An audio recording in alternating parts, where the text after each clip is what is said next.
dans ces différentes parties-là, vous allez avoir en premier lieu ce qu'on appelle la situation. Voilà, situation initiale. La situation initiale, 2 points.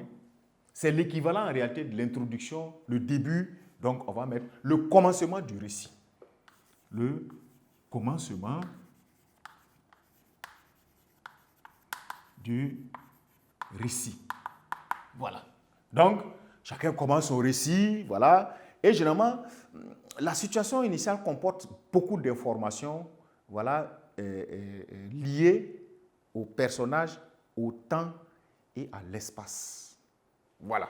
Donc, la situation initiale, c'est le commencement du récit, n'est-ce pas? Elle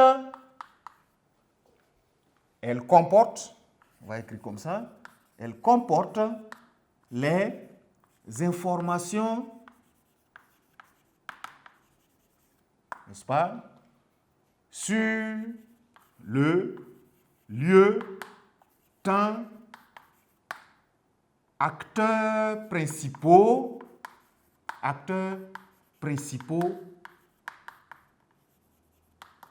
de l'histoire.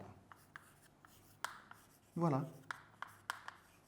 Généralement, on le dit et on fixe cela sans commencer d'abord l'histoire. L'histoire n'a pas encore commencé.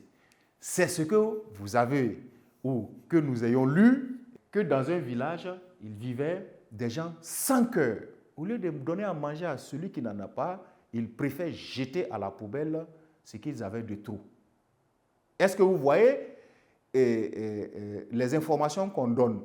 On dit un peu c'est où, c'est à soutiler, où il y a des gens qui ont la particularité d'être méchants. Vous voyez, les acteurs du village ont été donnés plus ou moins. On ne donne pas d'abord la série des actions. Si on donne la série des actions, le récit aura fait une mauvaise ou aura fait un détournement de forme. Si la situation initiale est fixée, on en vient maintenant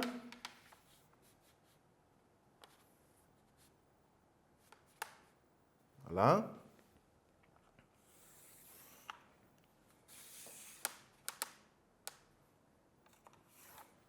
À un deuxième élément dans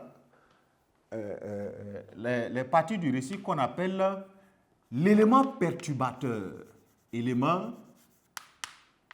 perturbateur. Voilà. Élément perturbateur. Vous avez perturbé. Quand vous regardez, généralement les récits commencent bien avec les descriptions des lieux, des endroits, des moments, des personnages qui vivaient heureux dans un village ou bien au cœur de la savane, il y avait, etc. Et un élément vient automatiquement pour donner suite maintenant aux actions. C'est cet élément-là qu'on appelle l'élément perturbateur. Voilà pourquoi on dit c'est l'événement qui déclenche les actions. C'est l'événement qui déclenche, voilà, l'élément qui déclenche les séries d'actions. Voilà. Donc, le chevauchement des actions, le déclenchement des actions, c'est l'élément perturbateur qui le donne sans que ça ait d'abord déclenché. Un après-midi, ces gens virent arriver dans leur village. Vous voyez, quand on a dit ça dans le texte, c'est cette partie qui montre l'élément déclencheur. En fait, tout le problème des villageois là, tous leurs problèmes ont commencé à partir de l'arrivée du monsieur dans leur village.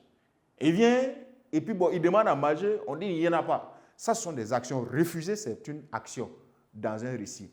Les enfants le pourchassent, le lapident à coups de pierre, c'est aussi des actions. Vous voyez, on lui refuse à manger, on ne s'arrête pas là.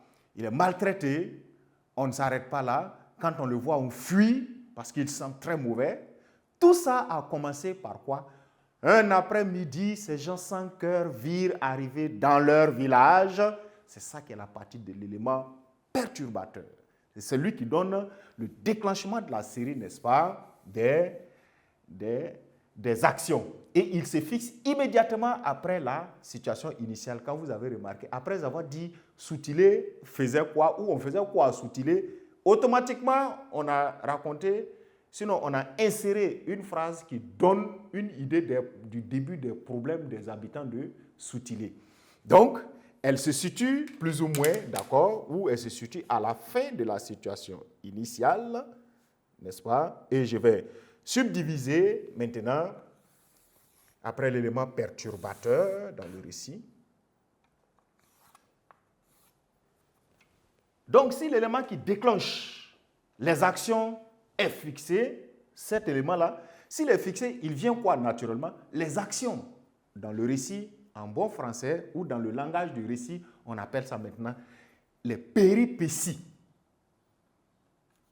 Péripéties.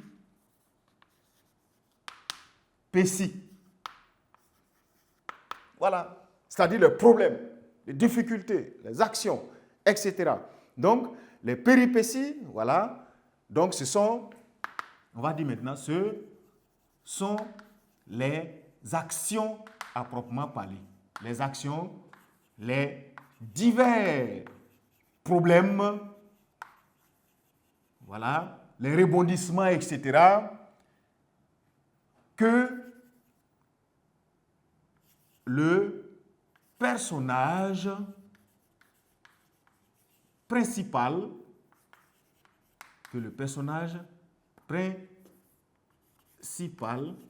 doit résoudre.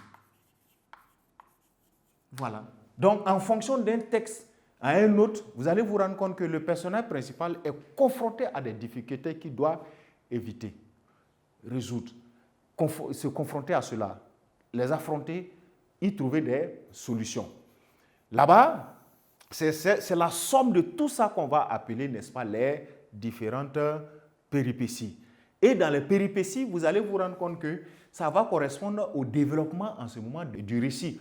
Tout ce qui est à dire comme action, ce qui s'est passé, comment les choses se sont passées, qui a fait quoi, etc. Tout est dit dans la partie des péripéties. Le mot péripéties signifie difficulté, problème. D'accord? Un chevauchement, une désescalade, des ennuis. Voilà. Tout ce qui va être dit à ce moment. Et le personnage principal peut être confronté à cela, ou parfois les péripéties peuvent ne pas être peut-être focalisées sur le personnage principal seul. Il peut y avoir des gens qui viennent pour l'aider à résoudre cela. Les adjuvants, voilà, bon, c'est comme ça on les appelle, mais ce sont les aides, ceux qui viennent l'aider à pouvoir résoudre un peu de tout ceci, etc. Mais pour l'essentiel, vous allez comprendre que pour des rédactions de textes narratifs simples, de base ou minimaux comme ça, vous allez avoir besoin de fixer, de faire ressortir plus ou moins ces différents éléments. Sinon, votre production, votre texte narratif sera terne, il ne sera pas intéressant parce qu'il ne respecte pas la nomenclature, les caractéristiques peut-être de personnages et ensuite de parties, etc. Car quand on regarde, on ne voit même pas comment est-ce que les actions déclenchent du coup comme ça. Voilà, où à la première ligne, les actions ont commencé à déclencher. On souffre un peu de savoir comment tout ça a commencé. Et les péripéties, naturellement, vont être la partie la plus élaborée. Parce que là, vous racontez beaucoup. En tout cas, il n'y a pas peut-être qu'une seule action, mais même si c'est une seule action, pour détailler, décrire, raconter dans les plus petites précisions ce qui s'est passé, ce ne sera pas en quelques lignes. Donc, vous allez voir que la partie là correspond à la partie qui fait grossir, n'est-ce pas, le récit.